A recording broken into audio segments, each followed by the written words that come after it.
राम राम जी, राम राम। कार्तिक मास भगवान विष्णु को अत्यंत प्रिय है, जो अभी चल रहा है। कार्तिक मास के ब्रह्म मुहूर्त में उठकर जो व्यक्ति स्नान करता है वह अत्यंत पुण्य का भागी होता है।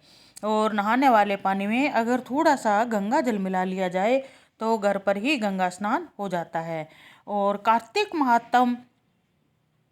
कार्तिक मास में श्रीमद् भागवत गीता, कार्तिक महात्म, पूजा पाठ, जप तप ध्यान आदि करने से अत्यंत गुना फल मिलता है।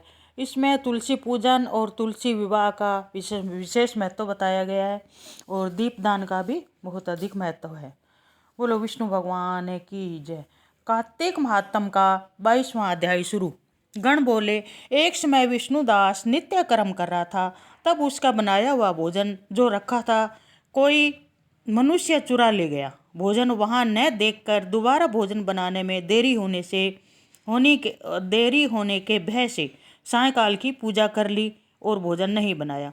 दूसरे दिन फिर रसोई तैयार कर जो भगवान के भोग की तैयारी की, इतने में ही कोई छिपकर भोजन चुरा कर ले गया। इस प्रकार 7 दिन तक बराबर उसका भोजन चुराता रहा। तब विष्णुदास अपने मन में सोच विचार करने लगा कि मैं 7 दिन से उपवास कर रहा हूँ, आज भोजन की रक्षा करूँगा। इस प्रकार रसोई बनाकर वह छिप गया। इतने में उसने देखा कि भोजन चुराने एक चंडाल आया है, जो भूख से थका हुआ, शरीर पर हाड़ चर्म शेष है। उसको देखकर ब्राह्मण बहुत दुखी हुआ। उस भोजन को ले जाने वाले को देखकर ब्राह्मण कहने लगा, ठहर जा, सूखा भोजन कैसे करोगे, घी ले जा, चुपड़ के खाना। ऐसे कहते हुए उसके पीछे दौड़ा और मूर्छित होकर गिर पड़ा। वह ब्राह्मण चांडाल को मूर्छित देखकर अपने वस्त्र से हवा करने लगा।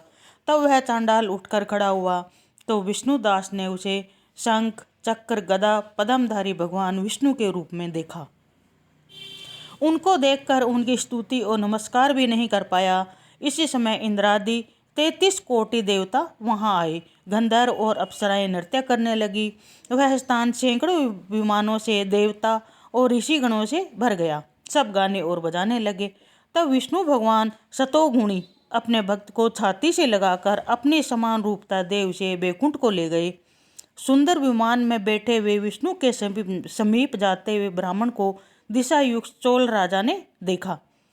बैकुंठ लोक को जाते हुए विष्णुदास को देखकर अपने गुरु मुद्गल को बुलाकर चोल राजा बोला, जिससे चिढ़कर मैंने यज्ञ दान किया, वही विष्णु का रूप धारण करके ब्राह्मण बैकुंठ को जा रहा है।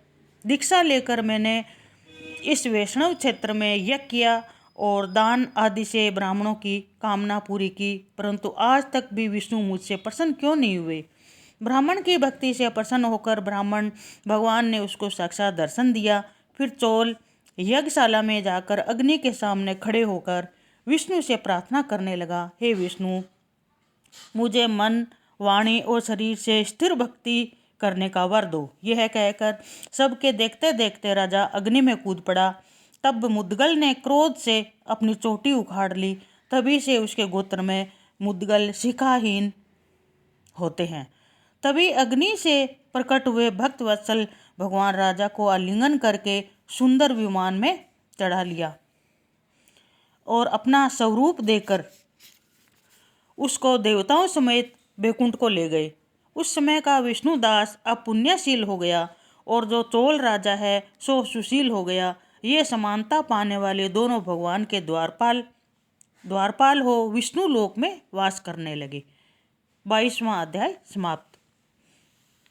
श्रीमन नारायण नारायण हरि हरि, विष्णु नारायण नारायण हरि हरि, तेरी लीला सबसे न्यारी न्यारी हरि हरि, तेरी लीला सबसे न्यारी न्यारी हरि हरि, जय जय नारायण नारायण हरि हरि, श्रीमन नारायण नारायण हरि हरि, भजमन नारायण नारायण हरि हरि, जय जय नारायण नारायण हरि हरि, लक्ष्मी नारायण नारायण हरि हरि, तेरी लीला सबसे न्यारी न्यारी हरि हरि, तेरी लीला सबसे न्यारी न्यारी हरि हरि।